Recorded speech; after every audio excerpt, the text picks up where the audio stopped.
नमस्कार बच्चों, welcome to Hindi class. Hindi की कक्षा में आपका स्वागत है। बच्चों, आज हम छठे पाठ के शब्दार्थ और प्रश्न उत्तर लिखेंगे भी और उन्हें याद भी करेंगे। तो आइए शुरू करते हैं।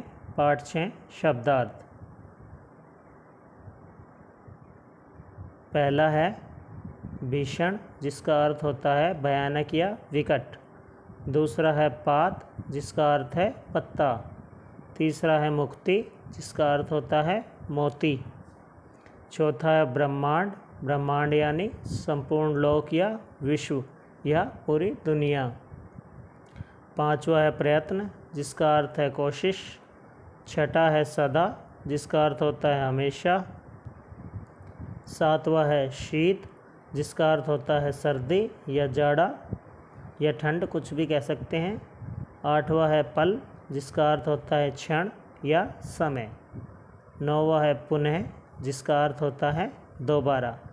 भीषण, भयानक या विकट। पात, पत्ता। मुक्ता, मोती। ब्रह्मांड, संपूर्ण लोक या विश्व। प्रयत्न, कोशिश। सदा, हमेशा।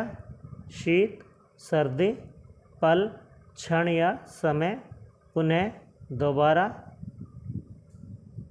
आइए अब इसके प्रश्न उत्तर हम लिखेंगे और याद करेंगे। पहला प्रश्न है, कविता में मनुष्यों को समय के साथ चलने के लिए क्यों कहा गया है? क्यों कहा गया है? देखो बच्चों, ये तो हम सभी जानते हैं कि समय अगर हाथ से एक बार निकल जाता है तो वापस लौट कर नहीं आता। तो हमें ही समय के साथ चलना होता है, समय हमारे साथ नहीं चलता। समय पर ही देखो सब कुछ होता है। सुबह सूरज भी समय पर निकलता है, दिन और रात समय पर होते हैं। सर्दी, गर्मी, बसंत, बरसात, हर ऋतुओं का परिवर्तन भी समय पर ही होता है। तो मनुष्यों को भी समय के साथ चलना चाहिए। तो प्रश्न क्या था? कविता में मनुष्यों को समय के साथ चलने के लिए क्यों कहा गया है? जिसका उत्तर है, कविता में मनुष्यों को समय के साथ चलने के लिए इसलिए कहा गया है क्योंकि चाहे सुख हो या दुख, समय निरंतर चलता रहता है। समय सदा गतिशील रहता है। यदि एक बार समय हाथ से निकल जाए तो फिर वापस लौटकर नहीं आता। पृथ्वी पर समय ही सबसे मूल्यवान वस्तु है। समय के साथ चलने वाले सदैव उन्नति की ओर अग्रसर होते हैं। ठीक है बच्चों। दूसरा प्रश्न है, प्रकृति समय के अनुसार चलती है, स्पष्ट कीजिए। देखो अभी बताया था ना कि सर्दी, गर्मी, बसंत, बरसात सभी समय के अनुसार ही बदलते रहते हैं और सूरज भी समय के अनुसार ही निकलता है, दिन और रात भी समय के अनुसार ही होते हैं। तो इसीलिए इसका उत्तर हमने लिखा है, प्रकृति भी समय के अनुसार चलती है।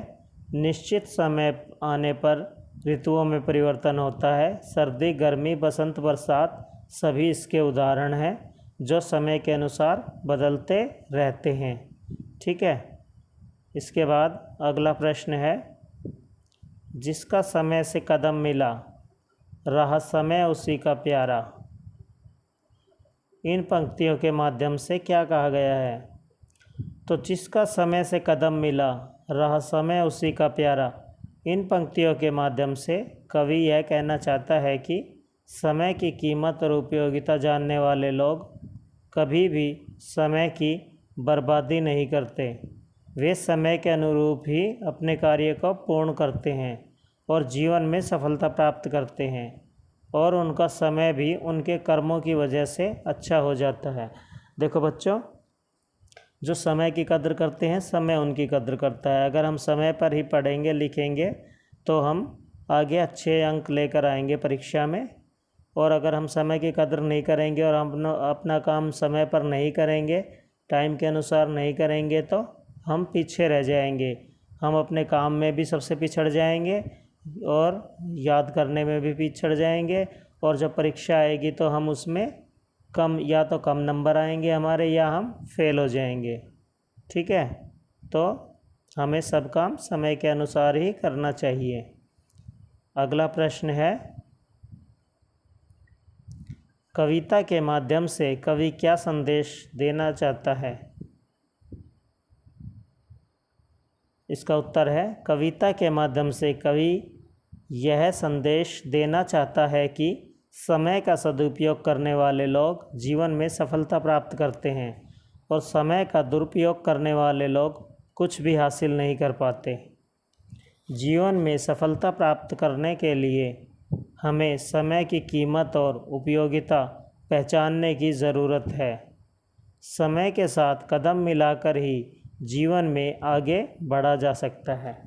ठीक है ना बच्चों, अगर हम समय के अनुसार ही सब कार्य करेंगे तो समय हमारी कद्र करेगा और हम जीवन में सफलता प्राप्त करते जाएंगे और नई नई ऊंचाइयों को छूते जाएंगे। तो इसलिए यह बहुत ही ज़रूरी है कि हमें समय के अनुसार ही अपने सभी कार्य करने हैं। ठीक है, अब आपने यह शब्दार्थ और प्रश्न उत्तर अपनी फेयर नोटबुक में लिखने हैं। आशा है बच्चों आपको यह शब्दार्थ और प्रश्न उत्तर समझ आ गए होंगे और आपने अच्छे से अपनी नोटबुक में लिखना है और आज से समय के अनुसार ही अपना सारे कार्य पूर्ण करना है। Okay, thank you.